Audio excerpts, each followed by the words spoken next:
সম্প্রতি এক গবেষণায় দেশের প্রচলিত 26টা টুথপেস্টে মাইক্রোপ্লাস্টিক পাওয়া গেছে। এতে অনেকে আতঙ্কিত, আবার এগুলো ব্যবহার না করলে মুখ থেকে দুর্গন্ধ ছড়ায়। এ ব্যাপারে আমাদের করণীয় কি? টুথপেস্ট এবং ব্রাশ ব্যবহার করতে আমরা অভ্যস্ত হয়ে গেছি। আমরা কেনা জানি যে প্লাস্টিক এগুলো আমাদের স্বাস্থ্যের জন্য ক্ষতির কারণ। শুধু টুথপেস্টে প্লাস্টিক পাওয়া গেছে তা নয়, আমরা যে ব্রাশ ব্যবহার করে থাকি এই ব্রাশ পুরোটাই প্লাস্টিকের তৈরি। এটা অনবরত আমাদের দাঁতে ঘষছি আমরা, এবং সেই দাঁতে ঘষার পর নানাভাবে সেটা কিন্তু আমাদের পেটে যাচ্ছে। প্লাস্টিকের ব্যবহার স্বাস্থ্যের জন্য, পরিবেশের জন্য, প্রকৃতির জন্য যেখানে ক্ষতিকর, আর সেটার ব্যবহার আমরা কোনোভাবে থামাচ্ছি না, বরং সেটা অনবরত যেন বেড়েই চলেছে। তো এমন পরিস্থিতিতে আমি বলবো যে একজন মুসলিম হিসাবে আমাদের জন্য সবচেয়ে উত্তম বিকল্প হলো মিসওয়াক করা। আপনি হয়তো বলবেন যে মিসওয়াকে কি দুর্গন্ধ কাটবে? মিসওয়াক যদি অনবরত মানুষ করতে থাকে, পকেটে এবং সাথে মিসওয়াক থাকে, সারাক্ষণ যেরকম আমরা মোবাইল টিপি, অনবরত একটু পরপর যদি আমরা মিসওয়াক করি, তাহলে সেক্ষেত্রে মুখ থেকে দুর্গন্ধ থাকার কোনো কারণ থাকতে পারে না। মিসওয়াক ন্যাচারাল এবং প্রাকৃতিক। এটা মানুষের শরীরের জন্য যে অনেক বেশি উপকারী, উপযোগী, সেটা বলবার অপেক্ষা রাখে না।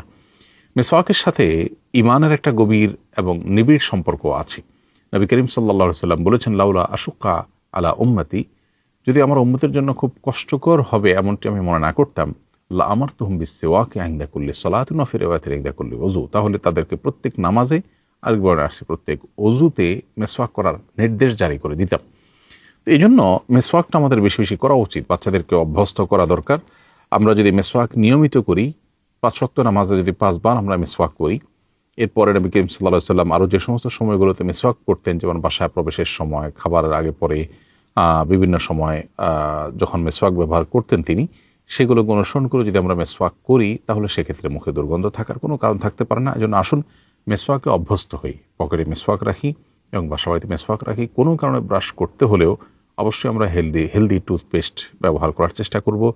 টুথপেস্টের মধ্যে আবার শুধু মাইক্রোপ্লাস্টিকই নয়, এর বাইরে আরও বিভিন্ন ইস্যু রয়েছে, যেগুলো একটু ঘাটাঘাটি করলে, একটু গবেষণা করলে দেখা যায় যেগুলো আমাদের স্পিরিচুয়াল বা আধ্যাত্মিক ক্ষতিরও কারণ হয়ে থাকে।